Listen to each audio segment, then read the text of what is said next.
Amsal.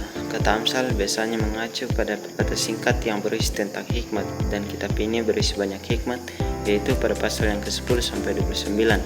Namun banyak hal yang tergantung dalam kitab Amsal, yaitu pendahuluan pada pasal 1 sampai 9 dan kesimpulan pasal 30 dan 31.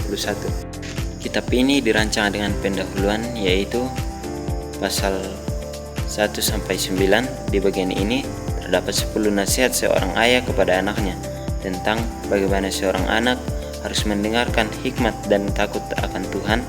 Sang ayah juga mengajarkan tentang kebodohan yang akan mengarahkan kepada kehancuran. Kitab-kitab ini mengulas tentang bagaimana hidup dengan baik di dunia milik Allah. Literatur hikmat merupakan akumulasi wawasan umat Allah tentang sebagaimana hidup dengan rasa hormat dan kepada Tuhan dan kepada sesama. Ada 4 puisi dari wanita hikmat di sini. Hikmat digambarkan sebagai wanita yang meminta umat manusia untuk memperhatikan dan mencarinya. Dan karena itu, jika kita melihat seorang yang bijak dan bermurah hati, dia mengandalkan hikmat. Puisi wanita hikmat ini adalah cara yang kreatif untuk membuka wawasan bahwa kita hidup di dunia milik Allah. Kebaikan dan keadilan adalah objektif yang bila diabaikan akan menyebabkan kehancuran dan membahayakan diri kita sendiri. Pasal 10 sampai 29.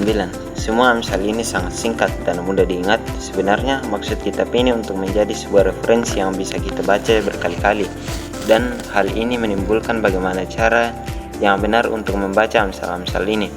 Jadi kita takut akan Tuhan dan membuat pilihan-pilihan yang bijak dan baik, maka hidup kita akan berjalan dengan baik. Dan jika kita tidak hidup dengan hikmat Tuhan, maka kita bodoh dan kehidupan kita tidak akan berjalan dengan baik. Kemudian kesimpulan pasal 30. Perkataan Agur Amsal 30.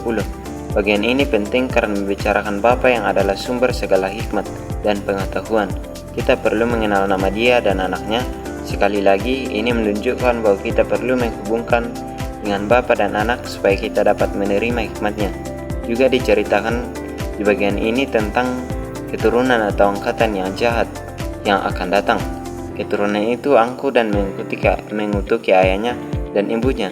Mereka tidak takut dan hormat kepada ayahnya dan ibunya. Amsal Lemuel tentang istri yang cakap pasal 31. Ibu Raja Lemuel mengajarkan dia. Inti pengajaran sang ibu adalah supaya Lemuel penuh hikmat, tidak mengutuki jalan perempuan jahat, tidak mabuk tetapi membuka mulutnya untuk orang yang bisu, dan mengambil keputusan secara adil. Kemudian dijelaskan tentang sifat-sifat istri yang cakap. Di bagian sebelumnya dikatakan oleh Salomo, perempuan yang bijak mendirikan rumahnya sendiri. Dialah wanita yang melebihi sebuah wanita. Intinya, dia adalah seorang wanita yang takut akan Tuhan. Demikianlah di dalam seluruh bagian kitab Amsal kita membaca tentang hikmat Tuhan yang berasal dari hubungan pribadi yang takut akan Tuhan. Sebagai anak, kita takut dan hormat akan Bapa, dan dari hubungan itu dengan Dia, kita akan belajar dan mendapatkan hikmatnya.